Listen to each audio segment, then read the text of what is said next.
We have come together today to address the content within the resurfacing of a 2004 report from the Alliance for Childhood titled Tectonic Towards a New Literacy of Technology. Welcome, parents. My name is Erica Bailin, and as your keynote speaker for this seminar, I will address claims made by the Alliance for Childhood in regards to their first of 10 principles for a new literacy of technology titled Slow Down, Honor the Development Needs of Children. In order to understand the perspective of the Alliance for Childhood, I will first define early childhood and explain its cognitive behaviors. Then I will provide an analysis of how the Alliance for Childhood views its first principle with a focus on developmental needs and timing. I will be using information from several studies to illustrate the points made by the Alliance for Childhood, but also to provide implications for technology developers and educators as a result of the developmental needs of early childhood learners. To conclude this presentation, I will summarize the key points for why technology can be used with early childhood students. Let's begin by defining early childhood. According to psychologist Jean Piaget, human beings progress through stages of development. Children within the early childhood spectrum are in the pre-operational stage of development, which is the second out of Piaget's 4 stages. In this stage, children are between the ages of 2 to 7 years, and intelligence is demonstrated through the use of symbols, language use matures, and memory and imagination are developed, but thinking is done in a non-logical, non-reversible manner.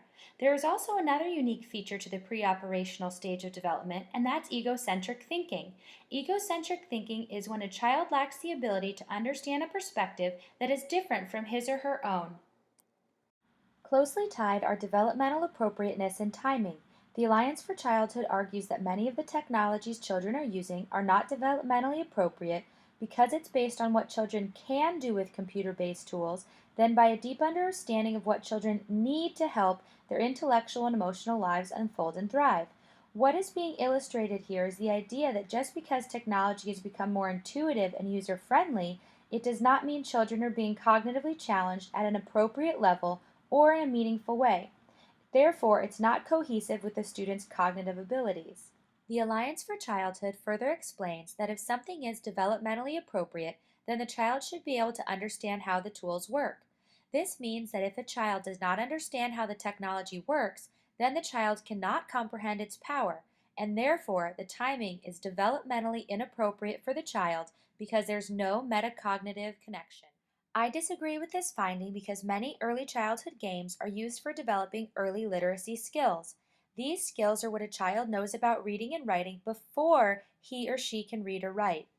Early literacy skills include vocabulary, print motivation, print awareness, narrative skills, phonological awareness, and letter knowledge. Even though the child cannot explain the inner workings of the hardware and software being used, the child can still explain how to play the game and learns key early literacy skills. In Malcolm Gladwell's novel The Tipping Point, it is explained why television shows such as Sesame Street were so successful. Through a variety of studies, it was discovered that if you can hold the attention of children, you can educate them. It is explained that children watch television differently than adults. In a study done by Lorch and Anderson, it was found that children watch when they understand and look away when they are confused. Therefore, it can be argued that children are developmentally ready for technology if it maintains their attention and if they understand it. Otherwise, children will not pay attention to it. The Tectonic Report states that technology education should be guided not by focus on tools, but rather by the activities that help children develop their full capacities. In early childhood, developing foundational literary skills is key for reading and writing education. So if technology developers can design their literacy tools to be developmentally appropriate with respect to attention, active participation, accurate sizing for motor skills, and utilize understandable language and content, there will be a shift from playing with a toy into an educational supplemental activity that just happens to use a modern technology tool. In conclusion, Monitor technology use can help your child develop early literacy skills. Parental and educator involvement, including supervision, interaction, and monitored screen time, in conjunction with well-developed digital literacy tools, can supplement a child's reading and writing foundational skills. To stay informed on current technology research, educational studies, and good parenting, please visit my website at www.ericabailinforeducation.com. All parents are encouraged to visit their local organizations and become involved members of their communities. For more information on the Alliance for Childhood or the Tectonic Report, please visit their website at www.allianceforchildhood.org.